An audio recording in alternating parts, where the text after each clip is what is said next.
Good morning and welcome to Easter Sunday. My name is Marcellus. I'm one of the leaders at King's Church in Heathfield.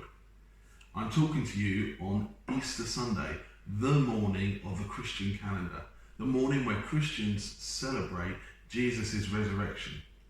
Today is the day when Mary Magdalene and a group of women went to the tomb where Jesus' body was laid to rest. And they discovered that the tomb was empty, that the stone had been rolled away, and that Jesus' body was no longer there. The women then run and tell the men who follow them back to the empty tomb. Jesus then appears to these people and many others, which of course sounds ridiculous and far-fetched, and we are naturally dubious about it. But the thing with Jesus' death and resurrection is it's the most important thing to happen in all of human history. And I'm not saying that particularly from a Christian point of view. Even if you think, a load of poppycock, dead people stay dead, which, by the way, is what Jesus' disciples, his followers, first thought, Jesus' life, death and resurrection is one of, if not the most important shaping force in both European, American, African and Asian history. From the conversion of the Roman Empire under Constantine to the establishment of European Christian states and the colonization of America and Africa, the good, the bad and sometimes frankly awful have been influenced by the claim that a penniless Jewish construction worker called Jesus was killed and then resurrected, which is really, really odd. And yet most of us have never even considered the claims of Jesus, the claims of his death and resurrection. Often the assumption is that it's a belief based on no facts or evidence. It's just throw your brain out and believe in this. And of course at some point there is belief, but that belief is based on facts and evidence.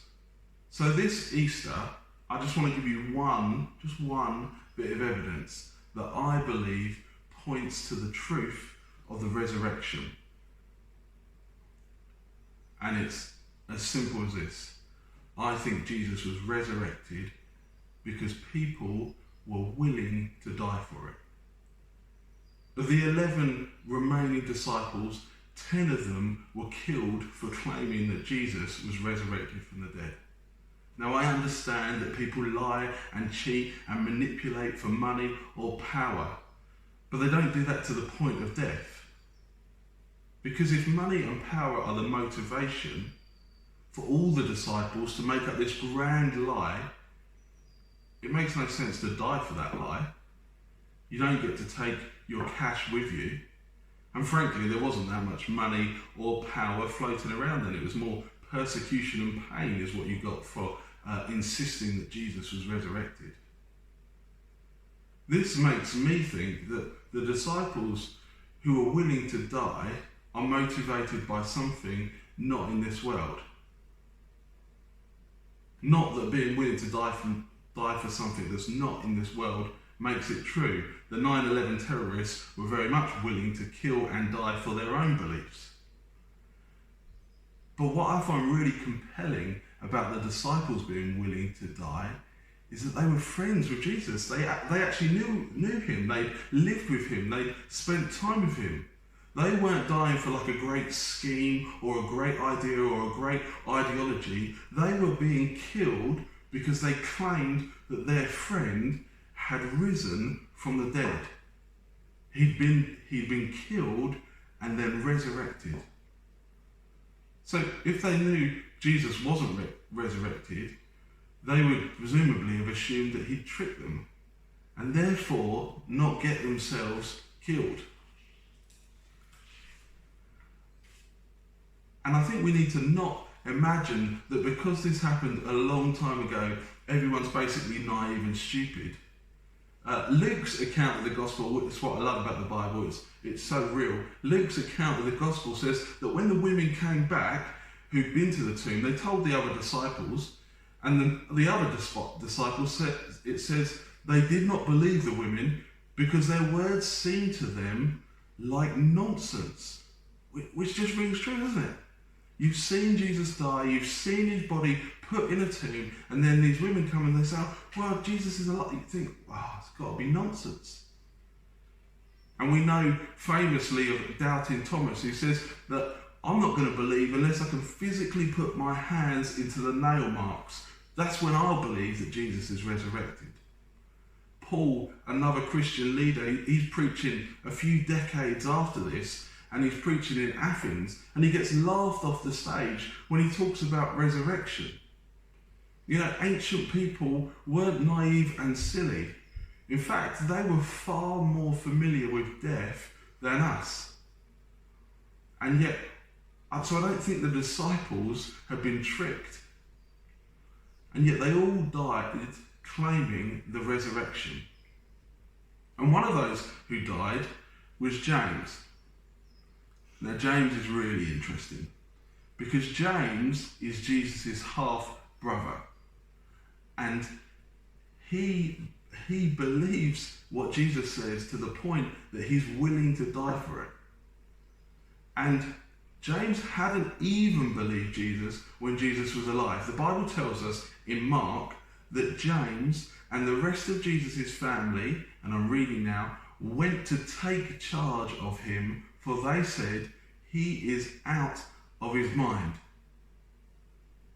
So James doesn't even believe Jesus when he's alive.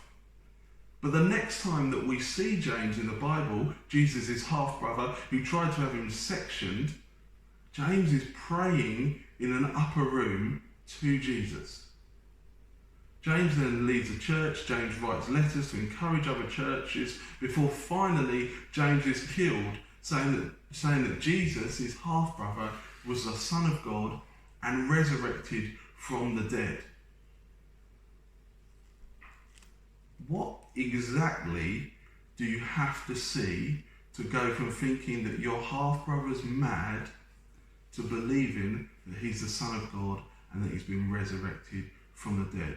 To dedicating your life to serving that brother as God, and to finally die saying, because you say he was resurrected from the dead.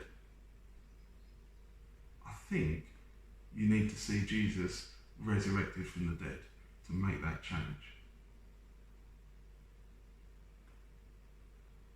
So that's just one of the reasons that I believe Jesus was resurrected from the dead. There are others. Things that I've personally seen, things that I've heard, things that I've experienced myself. A personal relationship with Jesus, who I know loves me and who speaks to me and reassures me.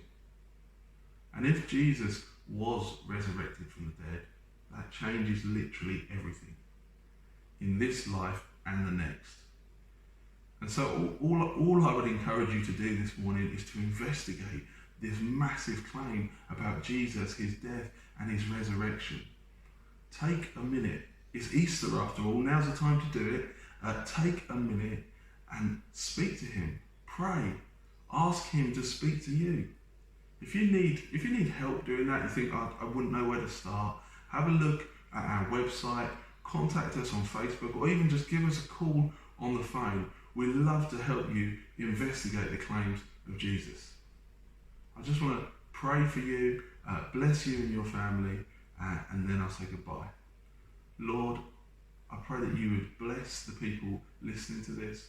I pray that you would bless their families. Lord, I pray that you would bless them by revealing yourself to them, revealing the truth of your resurrection. Lord, I thank you for your kindness. I thank you for your love. And I pray that you bless every person listening to this. In your name, amen.